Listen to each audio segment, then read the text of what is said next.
sévère contre la fessée. La sanction est signée de l'Organisme européen de défense des droits de l'homme. Elle rappelle que la France est signataire, comme tous les pays membres du Conseil de l'Europe, de la Charte européenne des droits sociaux. L'article 17 de ce texte engage les pays à protéger les enfants et les adolescents contre la négligence, la violence ou l'exploitation. Or, aux yeux de cette institution, la loi française ne prévoit pas d'interdiction suffisamment claire, contraignante et précise des châtiments corporels. Une victoire juridique et un espoir politique pour les partisans d'une évolution de la loi. Bonjour à tous. Dans cette vidéo, je vais vous parler des effets négatifs qu'occasionnerait la loi qui interdira les châtiments corporels contre les enfants. Voulant toujours protéger les enfants, on finira par en faire de vrais petits voyous, qui, se sentant protégés par ce genre de loi, se permettront d'insulter leurs propres parents sans vraiment être inquiétés.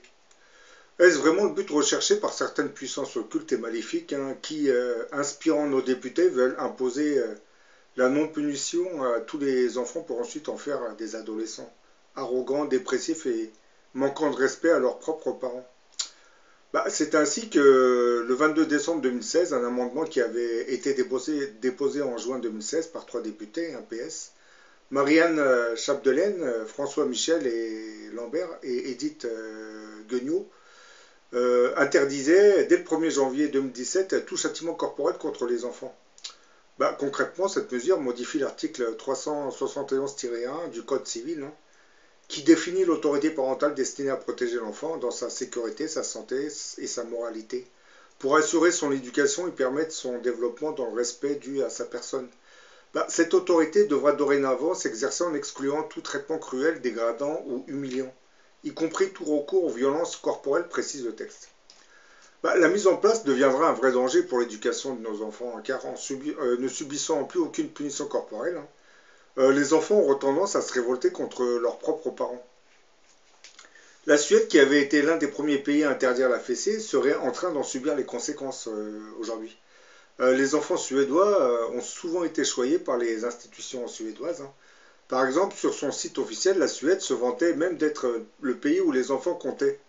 Celui où ils étaient écoutés et considérés comme des individus. Le problème, c'est que la Suède pourrait aussi être en train de former une génération d'adolescents instables, arrogants et aux tendances dépressives. Un psychiatre suédois du nom de David Eberhard avait essayé d'alerter l'opinion sur les dérives d'un tel système éducatif qui interdit les châtiments corporels à tous les enfants. Auteur d'un livre publié en 2013, dont le titre s'intitulait « Comment les enfants ont pris le pouvoir », l'auteur prédisait un avenir très sombre à tous ces enfants que la société avait décidé de protéger des châtiments corporels. Selon lui, de choyer les petits Suédois les aurait transformés en petits rois. Ces enfants choyés, devenus rois, ont tendance à tout décider dans les familles, quand se coucher, quoi manger, ou partir en vacances, même le programme télé. Ils crient s'il y a des adultes qui parlent à table, ils vous interrompent sans arrêt, d'une certaine façon. Les enfants en Suède sont mal élevés. Ils sont devenus mal élevés à cause de cette loi anti-fessée. Cette vision désastreuse de l'enfant devenu roi était aussi partagée par Didier Pleu, auteur de L'enfant roi à l'enfant tyran, un livre qui avait été édité chez Odile Jacob. La frustration posera des limites et préparera l'enfant aux difficultés professionnelles, sentimentales qu'il rencontrera forcément dans sa vie d'adulte. Les parents qui refuseront d'adopter un registre éducatif indispensable, c'est-à-dire apprendre à dire non à son enfant, et la frustration vont préparer des adultes qui souffriront d'un excès de moi. Oui, si les enfants ne sont plus corrigés, ils auront tendance à tout vouloir. C'est un peu la logique. Une fois confrontés au réel, ces enfants tyrans finiront par développer des comportements addictifs. Quand je parle de comportements addictifs, je parle de l'alcool, des jeux, de la drogue et d'autres choses. Et seront souvent en état de dépression, voire déception permanente. C'est ce que disait David Eberhard. Il disait que parce qu'ils ont été élevés de cette manière, les enfants suédois tombent de haut à l'âge adulte. Leurs attentes sont trop élevées et ils découvrent que la vie est dure. Et oui. Cela se manifeste par des troubles de l'anxiété et des tendances à des comportements autodestructeurs. qui aurait augmenté de manière assez spectaculaire en Suède. Hein. Donc vous voyez, la loi anti-fessée n'arrange pas vraiment les choses, elle dégrade la situation de beaucoup d'enfants en réalité. Bah, pour le psychiatre suédois, l'origine de ce putsch organisé par les enfants se trouve dans la loi anti-châtiment corporel, hein, que la Suède avait été la première à adopter en 1979. Bah, sans défendre le droit à mettre des fessées, Eberhard estime que de cette interdiction serait né un certain nombre de dérives, hein, comme l'interdiction tacite de gronder, punir ou contredire un enfant. Hein. Donc l'enfant, se sentant impuni, ben, il commence à devenir de plus en plus violent. Hein. Il commence à imposer sa loi, à devenir égocentrique, égoïste. Et on ne peut pas vraiment dire que cette loi interdisant les châtiments corporels ait été une réussite pour la Suède, hein, qui est devenue au fil du temps le pays où il y a le plus grand nombre de jeunes qui quittent l'école avant l'âge, hein, et qui usent de drogue et qui boivent de l'alcool. Hein. Donc interdire aux parents de punir leurs enfants quand ils font des bêtises revient à leur procurer un sauf-conduit pour tous les délits que je viens de dire, hein. Surtout un sauf-conduit vers la délinquance. Hein. Bah, comment expliquer cette dérive du modèle suédois? Bah, ce qui marchait auparavant dans le modèle scandinave, c'est ce qu'on appelait la loi de Jante. Dans les années 30, un auteur norvégien, Axel Sandemos, avait écrit un roman dont le cœur était une mise en garde contre l'égocentrisme de l'humain. Il avait donné son nom à cette loi psychologique. Hein. Si vous élevez un enfant, disait-il, il ne faut surtout pas qu'il passe devant les autres. Il faut surtout qu'il partage et qu'il soit dans l'empathie. Tel était le principe de la loi de Jante. C'est une loi qui n'est pas vraiment suivie en France, hein, puisque vous savez que les enfants qui rentrent, qui sont intégrés à l'école, suivent une éducation particulière. On va leur apprendre un métier. Hein. On ne va pas leur demander d'aider son prochain. On va lui dire d'apprendre un métier. Comme ça, quand il va rentrer dans la vie active, il aura son métier, il gagnera beaucoup d'argent, il pourra acheter un pavillon, une voiture. Bref, on l'éduque de manière à ce qu'il intègre la société lorsqu'il sera adulte. Et en aucune manière, il est éduqué de manière à ce qu'il puisse aider son prochain. Ça, l'éducation nationale ne connaît pas. Donc, l'éducation nationale est là pour nous apprendre un métier. Hein. Jusqu'à aujourd'hui, parce qu'aujourd'hui on apprend aux jeunes à accepter l'homosexualité, donc c'est encore plus grave, hein, c'est bon. C'est l'état de la société dégradante dans lequel on vit, hein, puisque comme je l'ai dit, ce genre de situation va s'accélérer hein, dans les mois à venir et les années à venir, hein, puisqu'on est dans une phase de perversion, je dirais même planétaire. Bah, les 4 pays scandinaves avaient vécu dans cette philosophie éducative pendant des décennies. Hein. Je parle de la loi de Jante, hein. Celle qui dit que si vous élevez un enfant, il ne faut surtout pas qu'il passe devant les autres. Hein. C'est-à-dire qu'il ne domine pas les autres, hein, qu'il n'écrase pas ses collègues. Hein. Il faut surtout qu'il partage et qu'il soit dans l'empathie, ce qui est le contraire de ce que les enfants apprennent à l'école. Hein. On a tendance à les transformer en petits égoïstes, hein, qui aura son petit métier hein, et qui sortira sans vraiment aider ses prochains. Bah, la loi de Jante n'existe plus aujourd'hui, hein, puisque avec le temps, on la jugeait un peu dépassée. Hein. Et depuis, les parents ont cédé surtout en installant une égalité complète entre l'adulte et l'enfant, hein, et en abolissant toute autorité dans les classes. Bah, que deviennent les gamins qui n'ont plus d'autorité dans les classes hein, et à qui on donne un pseudo-diplôme de fin d'études? Hein. Bah rien. Hein. Les Suédois ont abandonné la loi de Jante, ils sont pris dans les travers de l'individualisme exacerbé alimenté par la belle société de consommation. Hein. Et cette politique de l'interdiction des châtiments corporels, hein, on permet tout aux enfants maintenant. Tous ces enfants qu'on ne peut plus punir deviendront des pervers narcissiques. Hein.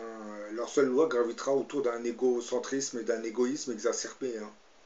Tout pour ma gueule, hein. On est bien loin de la loi de Jante. Hein, qui explique qu'il ne faut pas dominer les autres. Bah, un adulte tyran commettra au quotidien de petites incivilités au nom de son droit à persévérer dans son principe de plaisir. Parce que comme il a vécu, je ne dis pas dans le bonheur, hein, mais bon, les parents ne lui refusaient plus grand-chose. Hein, et tout ce qu'il demandait, les parents l'acceptaient. Hein, et ne lui interdisaient plus grand-chose, parce que avec la loi contre la fessée, ben, on ne pouvait même plus les corriger, les enfants.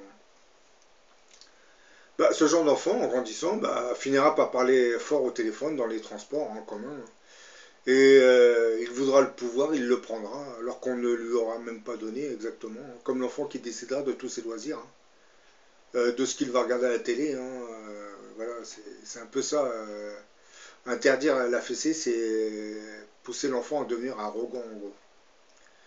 Une étude statistique, ça c'est intéressant à savoir, une étude statistique publiée par Whitrock en 1995 montrait entre autres que les enfants et adolescents élevés après le bannissement de la fessée en 1979 en Suède ont environ 600% plus de chances de commettre des actes de violence envers leur père qu'avant 1979, soit l'exact opposé de ce qui était attendu par la loi anti-fessée. Donc ça laisse à désirer quand même cette loi anti-fessée. On se demande vraiment à quoi elle sert vraiment. Ce qui sous-entendrait que la loi anti-fessée servirait le mal-être des enfants dans la société. Aujourd'hui, nos médias ne cessent de dénoncer la violence dans les banlieues en nous expliquant que c'est devenu des lieux de non-droit, où les forces de l'ordre ne peuvent même plus entrer. Mais qui fait la loi dans ces banlieues? Pas les locataires qui travaillent ou vivent péniblement du RSA. Ce sont en règle générale de petits voyous, des petits jeunes qui ont quitté le milieu scolaire très tôt. Et depuis leur plus jeune enfance, ils ont profité du système qui interdisait aux parents de corriger leurs propres enfants. Donc ces parents, craignant des convocations au commissariat, n'osaient même plus punir leurs propres enfants. Certains de ces enfants se sentent impunis deviendront par la suite des pervers narcissiques, qui, habitués à être choyés par leurs parents, ne veulent plus aller se fatiguer dans un travail, où ils gagneraient leur argent, mais péniblement. Ces enfants rois, du moins ces pervers narcissiques, essaieront tant bien que mal de retrouver les plaisirs de leur enfance, en allant en voler, sans vraiment se fatiguer, parce qu'ils recherchent, c'est psychologique tout ça. Donc, quand la société, par l'intermédiaire de son réseau médiatique, dénonce les zones de non-droit dans les banlieues en prétextant la cause à une influence islamiste, il faudrait au moins revenir à la source du problème, qui est l'interdiction des châtiments corporels.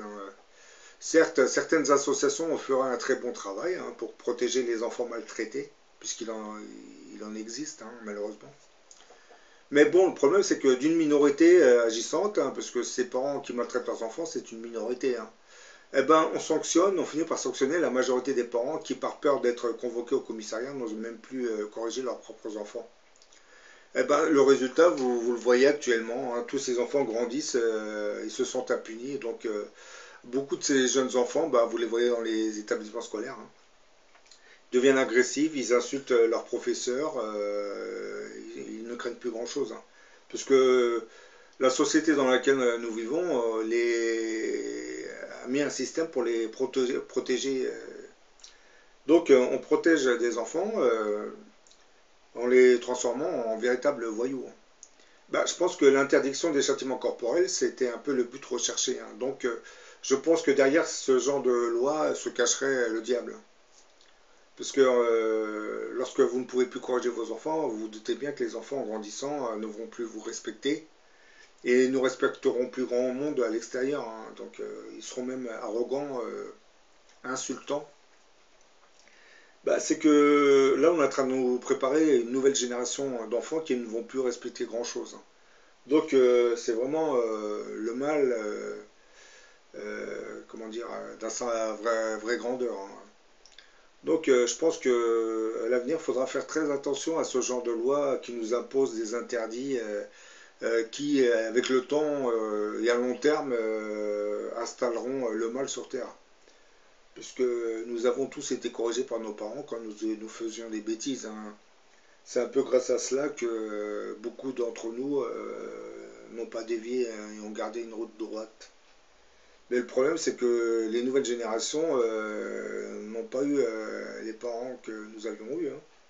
Parce que leurs propres parents ont peur du système, donc ils n'osent même plus les corriger. Bien entendu, certaines familles, certains parents continuent à les corriger, puisque voilà, quand un enfant fait une bêtise, il faut un peu le corriger pour qu'il ne recommence pas. Mais bon, interdire les châtiments corporels, c'est une erreur, je pense. Bon, certains vont me dire oui, mais bon, et que faisons-nous des enfants maltraités? Bah, les enfants maltraités, ben, ceux-là, ben, faut les aider. C'est logique. On ne va pas laisser des enfants dont les parents passent leur temps à les cogner. On ne va pas les laisser dans ce genre de famille. Mais beaucoup de ces enfants, en général, sont placés dans des familles d'accueil, hein. Bon, je vous dis à la prochaine pour une autre vidéo, hein. Mais comme vous voyez dans la vidéo, je vous ai mis une tête de diable, hein. C'est pour vous dire qui serait caché derrière les lois contre les châtiments corporels, hein. Parce que c'est un dessin machiavélique, hein, qui est destiné vraiment à transformer vos enfants en véritables petites pestes ou petits voyous. D'ailleurs, quand vous allez chercher vos enfants à la sortie des écoles, vous voyez un peu le tempérament de certains enfants, hein. Vous voyez bien qu'ils se sentent vraiment impunis, hein, donc ils n'ont plus rien à craindre. J'espère que dans le futur, ça va un peu changer, hein, pour remettre un peu d'ordre dans cette éducation, hein. Bon, je vous dis à la prochaine pour une autre vidéo.